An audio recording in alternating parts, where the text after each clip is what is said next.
10 food items that you can purchase for less than $10 a piece will last you over 30 years. So if you're on a budget, you need to go to the grocery store and start a prepper's pantry. You can do it at Walmart or any grocery of your choice. These things you can purchase for under $10 a piece, and making sure that you have spent less than $100 and you have started a great prepper's pantry. Now, all these things will last 30 years. These are shelf stable. And yes, we would challenge you to buy bulk because it saves money. But say you're on a tight, small budget, this would be my go-to items to start with. You're starting your prepper's journey, but also for food security and taking care of your family. There is a crisis going on, so it's good to be prepared, and this is a great way to start.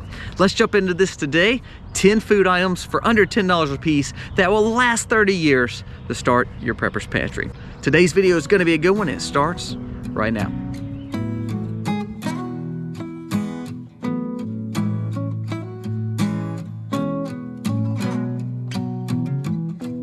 Hey guys, welcome to the Max. I challenge you to grow your own food, and I challenge you to buy in bulk. Those two things we have pressed heavily in our stockpile and hoarding and food videos, especially being a prepper. You need to live sustainable. Find ways to grow your own food on the grounds that you have. Next video, we're gonna be talking about what we're growing and the importance of growing those things in a smaller area. So make sure you are looking for that video. But before we start this video, welcome to the Max. Thank you so much for being here. Go down here, press subscribe, ring the bell, give us a thumbs up, and let us know what you think. That helps us stay in the algorithm, but also help others see encouragement, and hopefully on this journey of prepping and life sustainability and food security, you can start your prepper's pantry on a budget. This is a great list. So let's jump into the list.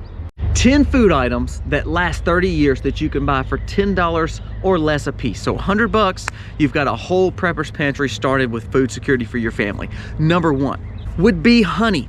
Honey is a shelf stable, actually lasts a lifetime. Honey does not go bad, especially if you're not exposing it to any kind of bacteria or water or anything like that. We keep ours in 5-gallon buckets. Now here's the challenge I would have. You don't have to buy this from a store. You can buy this locally. It's better for you, it's unfiltered, and you can buy from a local honey provider that has bees. For instance, right now our bee season is kicking off. So if you're wanting to buy a great fall honey, you can pick it up already. If you're wanting to buy spring honey, it will be ready in just a few weeks. You'll see those apiaries starting to pull their honey. This is a perfect time to buy honey. Put it up, it will last again forever. You can always rotate honey if you're buying more, but this is a sweetener. This is a preservative. We use it for herbal remedies and herbal tinctures, and also it's a great staple with metabolism. Actually helps with weight loss. So honey is a staple. I've done a whole video on honey. Make sure you have this in your prepper's pantry. This is a great start, lasts a lifetime. Number two is wheat berries. Now wheat berries is just the basic form of flour before you actually grind it up. The one thing I like about the wheat berries though, and I've done a video on having grains, is because not only can you use wheat berries to grind it up, you can get a little meal and grind it up and make your own flour, and it's fresher, tastes good, it has a completely different taste, and it's not, you know, been chemicalized and sitting on a shelf. But in wheat berry form, it will last longer than just ground flour. Now another thing about it, if you buy organic wheat berries, you can also grow your own wheat. Now this is not something that you're going to go, you know, grow fields and fields and fields of wheat. This may be just, hey, I need to grow some wheat grass for us to be able to use for nutrients to feed animals, or to make a healthy green for us. You can grow microgreen wheatgrass with wheat berries. You can harvest it when it's real short in little microgreen trays, and we actually dry it, dehydrate it, put it on eggs, and it's just a healthier way to take in some greens if you're needing that. Wheat berries again has a huge variety of use. I would have these in my prepper's pantry. This is probably the most expensive item on the list, but you can buy little sacks of it. It's a great thing to have. If you can buy in bulk, it actually saves you a ton of money to buy 50-pound sacks of it, but you need to put this up in your prepper's pantry. Number three, it's a little unique, but it would not be eggs, it would be powdered eggs.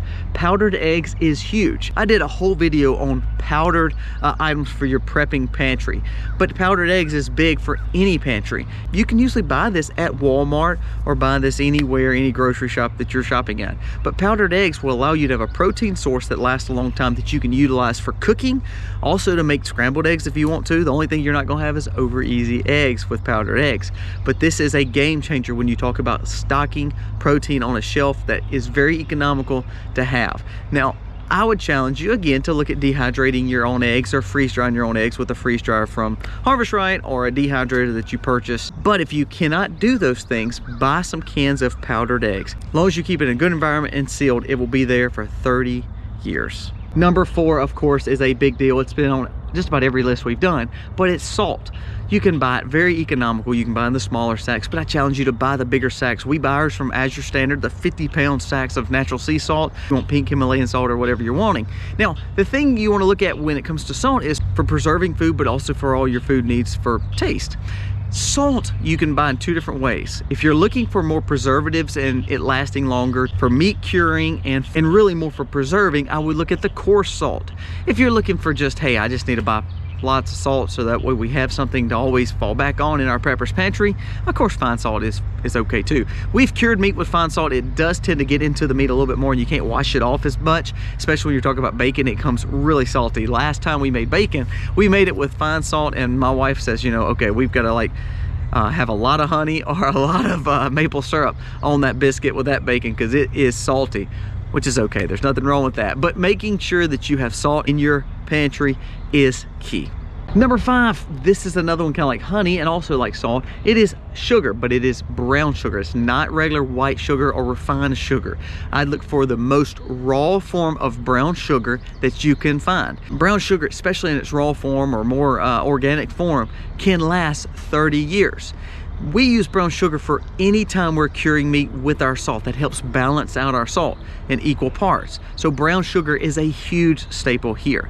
Now we use honey as our main sweetener for everything, but when it comes to preserving, curing, and also just sweetening something up, brown sugar is a good thing. Just don't buy the white sugar. It doesn't last as long. It's been very enriched. It's been dyed and all this kind of stuff. So try to stay away from that.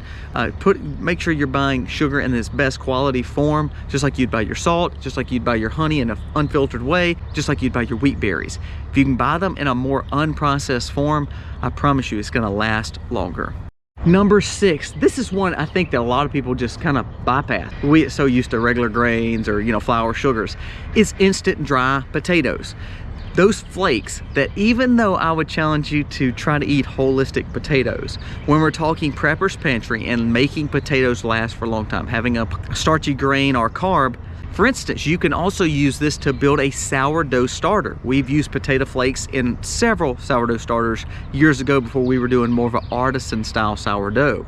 So instant potatoes, again, has a wide array of use. Not only can you eat them, not only can you make sourdough starter out of them, they last 30 years. So grab them. They're very economical to buy. You can again buy them pretty big boxes for $3 or $4 a piece. So well under 10 bucks. So if you want to pick up several packs of this, put it in some kind of container other than that little cardboard box. I would definitely seal it up a little bit better. But this is a staple for prepper's pantry. I personally do not like potato flakes. I actually like potatoes because we raise potatoes, but we're talking a potato that lasts 30 years. Instant dry potatoes and the flakes, again, try not to get the ones that's got so much like chemicals or colorings or all these extra flavors in it. Just try to get it in the most raw form. This is a good thing to have. Number 7 is coffee. Now, I would actually say instant coffee may be even better than just traditional coffee. I like beans. I like, you know, being able to grind my own beans. I love having fresh, yummy coffee. I would actually support Hollow Point Coffee, which is below. I like Hollow Point Coffee. It's also affiliate of ours, but shameless plug there. I would actually stay to instant coffee. Instant coffee is cheap, and all you have to do is pretty much heat up water, add it to it. Not the best quality coffee, but it tends to last a long time, and it's easier to deal with. Now, say you have a percolator and you have a ground coffee, and that's what you're putting up, and you have to have that. So be it, that's fine. But when it comes to instant coffee, it's a lot easier to pretty much make yourself some coffee. Not only do we drink coffee for caffeine, to me, it's more of a relaxing drink. I don't know why, I just enjoy it, especially after a long day. A nice cup of coffee is very good. So if you're in a stressful time, you have a situation where your dollar's falling, crisis is happening, we kind of live in that world now. Sometimes having a cup of coffee sometimes uplifts us. It's a little bit of a motivation other than just metabolism and caffeine. It's a little bit motivating. Have some instant coffee. Again, you can buy it pretty cheaply. If you want to be, you know, convenience, you can buy the little individual tubes. Gets kind of pricey that way, so I challenge you just to buy the little containers of instant coffee or buy a bulk version of that. add a few scoops, hot water, bam, you've got coffee compared to having to, you know, boil water or to put it in some kind of coffee pot or a percolator. Instant coffee is a staple, and I think you need it in your prepper's pantry. This is another thing, it can really last a long time, as long as it's in a sealed environment. Mylar bags, keep away from the sun, make sure your pantry is covered and not just open to light all the time. This can last a long time. Number 8 is canned butter. Now, we would can our own butter, but you're not gonna probably find canned butter at a grocery store. So you could look at things like ghee. You can look at things like duck fat or some kind of fat or canned oil. You can look at lard, you can look at coconut oil, you can look at regular oils too. To me, they don't last as long. So I would go back to ghee, or I'd go back to a way of canning butter. Both of those things are gonna have a longer shelf life. It allows you to have fats and oils to cook in and also be able to utilize. Having a natural source of ghee or having a natural source of canned butter, we've used this several times. And when people say you can't can milk or you can't can butter, be a rebel canner and you can do those things. Just do your research and making sure you're doing it correctly. This is something that if you're canning already, you need to start doing, is canning butter, no doubt. If you can't can or you don't have access to raw butter, I would challenge you to buy ghee. You can buy that at any store. Ghee can be a little bit more pricey than, you know, regular duck fat or lard or coconut oil or oil. But it's, again, it's shelf stable, lasts up to several years. I would say even to 30 years, especially if you have a good seal on it and it's good quality non-GMO organic ghee or a non-processed form of ghee. I like canned butter just because we process it here on farm. But if you can't, buy ghee from the store. You can pick it up, it's right in the baking aisle. Most of these things that we're talking about, you can pretty much pick up at any grocery store that you like. If it's Walmart or if it's a smaller grocer, these things are staples that you need to have. Ghee is not that expensive. Buy some small containers and start adding to it. It'll last a long time. Number 9, of course, is dried beans. Now, the 2 beans I want to focus on, though, is not your typical, you know, fibrous beans. Would be garbanzo or lentils. The reason I like those is because they tend to be a little bit higher in protein. Now, the reason I really look at lentils is because they're not really having to be rehydrated. Dried beans will last, again, 30 years to even a lifetime if you put them up correctly. But dried beans typically have to be rehydrated, which means you have to use a lot of water. Well, with lentils, you pretty much can kind of cook them down and they'll be just as fine, soft, and you can eat them. Garbanzo, I like garbanzo again because they tend to be one that's got all the good nutrients, got all the fiber that typical beans have, but they also have a little extra protein, kind of like the lentils. I think those are both good beans to put up. I would stick to the dried lentils because they tend to be a little bit cheaper and you tend to can hydrate those a lot easier. But garbanzo is a good fallback. Now, say you don't like those beans and you want to look at black beans or kidney beans or anything like that. That's fine. I have no problem with that. Personally, here we grow pink-eyed purple hull, which are just basically like a field pea. So that's ones that we would tend to lean towards because we can grow them versus the lentils. We can't grow lentils here. Just don't seem like they have ever really grown. Personally, I don't even know how to grow them well. So we would stick to, in South Mississippi, a field pea, a Mississippi pink eye. But that's not a necessity. The main thing is having a protein fibrous bean or pea that you could easily dry, but that you can rehydrate. That is huge. You don't want to be, you know, dumping red beans dried down your throat. You're not going to get them down. But lentils is one of those things that easily rehydrate, easily on a stove or on a fire. Pretty much add a little water and you can have a good source of beans or peas. Lentils would be what I would kind of stick towards.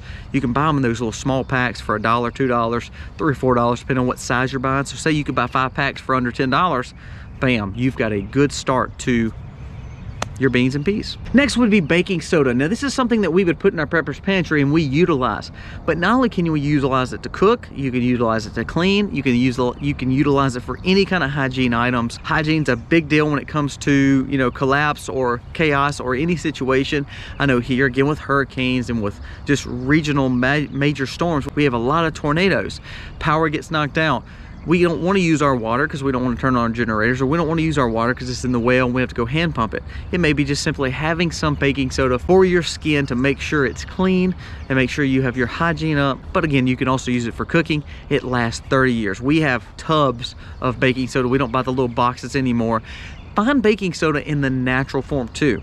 A lot of times if you go to the store, it's like a bioengineered baking soda. You don't want that. You want true baking soda. I would buy it from Azure Standard or buy it from online, even at Amazon. Buy the natural form. It's really good to have. It can be utilized in so many different ways. Number 10, the last one, is going to be vinegar. Now, I would challenge you to look at the apple cider vinegar again for detoxing, for weight loss, for metabolism booster, but also for cleaning and preserving. You can use vinegar for so much. Now, apple cider vinegar tends to be a little bit pricey, so go back to the white distilled vinegar if you want to.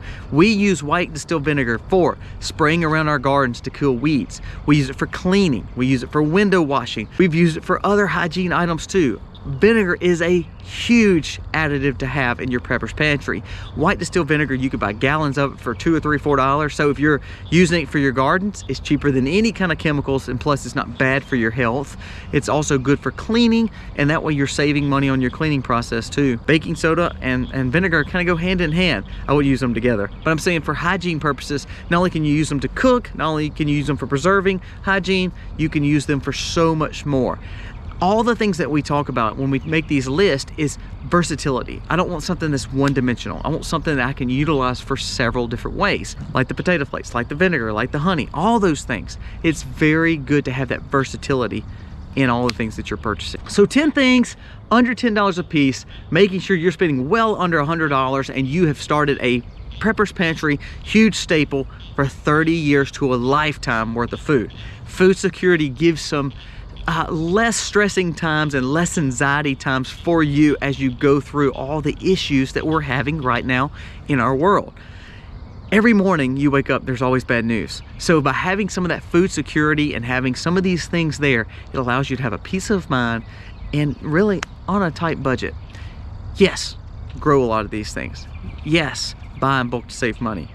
But if you're tight budget and you have $100 you can spend over this month, these would be 10 things that I would look at your local grocer, buy them, put them up. They'll last a lifetime. Guys, thank you so much for watching. God bless you. Happy homesteading, y'all.